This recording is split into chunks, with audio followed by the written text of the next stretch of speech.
अगर बदलापुर के आरोपियों को फांसी की सजा होती है तो मैं और कई महिलाएं मुख्यमंत्री आवास पर जाकर मुख्यमंत्री की आरती उतारेंगी। ऐसा सांसद सुप्रिया सुले ने बारामती में आयोजित छत्रपति शिवाजी महाराज की प्रतिमा ढहने के खिलाफ चल रहे आंदोलन में बोला। सुले ने यह भी कहा कि राज्य में बढ़ते अपराध को देखते हुए देवेंद्र फडणवीस को अपना इस्तीफा दे देना चाहिए।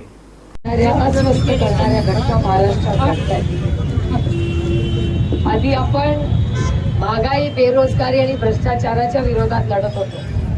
या राज्यात प्रचंड महागाई, प्रचंड बेरोजगारी आणि प्रचंड भ्रष्टाचार झाले आणि हे करत बदलापूरची घटना झाली आणि बदलापूरच्या घटनेमध्ये ज्या पद्धतीने महाराष्ट्र सरकार किंवा त्यातली पोलीस यंत्रणा यांनी ज्या पद्धतीने ते करायला पाहिजे होतं तसं झाल्यामुळे प्रचंड राग हा राज्यात आहे। त्यानंतर सरकार जागं झालं, पण सरकार कधी जागं झालं जेव्हा लोक रस्त्यावर उतरले तेव्हा सरकार जागं झालं। आणि तेवढंच नाहीये, सरकार इतकं असंवेदनशील आहे की सत्तेत असलेले लोक म्हणाले की बदलापूरला ज्या लोकांनी आंदोलन केलं ते बदलापूरचे नव्हते, ते बाहेरचे होते। माझं म्हणणं आहे की एक मिनिट समजून चाला की ते बाहेरचे होते। या राज्यामध्ये जर एखादी चुकीची घटना घडत असेल तर आंदोलन करणं काय चूक आहे? आंदोलन हे आपल्याला भारतरत्न डॉक्टर बाबासाहेबांच्या संविधानात दिलेला आपला अधिकार आहे। एका सशक्त लोकशाहीमध्ये आंदोलन हा प्रत्येक नागरिकाचा हा हक्क आहे। या हक्कापासून पण आपल्याला हे वंचित ठेवायचं। म्हणून जेव्हा आदरणीय पवार साहेब म्हणतात की हे सरकार हे असंवेदनशील आहे आणि हे संविधानाच्या विरोधात आहे, याचं आणखीन एक जिवंत उदाहरण। नंतर त्या इन्क्वायरी मध्ये काय निघालं? सगळी लोक बदलापूरचीच होती, कोणी बाहेरचा नव्हता।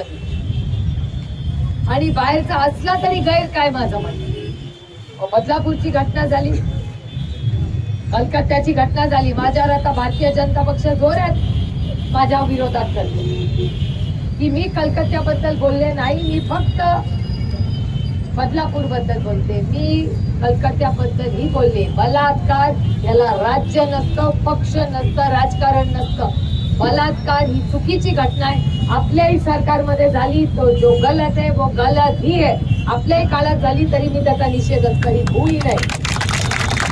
माझं म्हणणं आहे होई नाही। मला नेहमी अनेक वेळा आता पत्रकार आज प्रश्न विचारत होते की तुम्हाला असं वाटतं का देवेंद्र फडणवीसांनी राजीनामा द्यावा?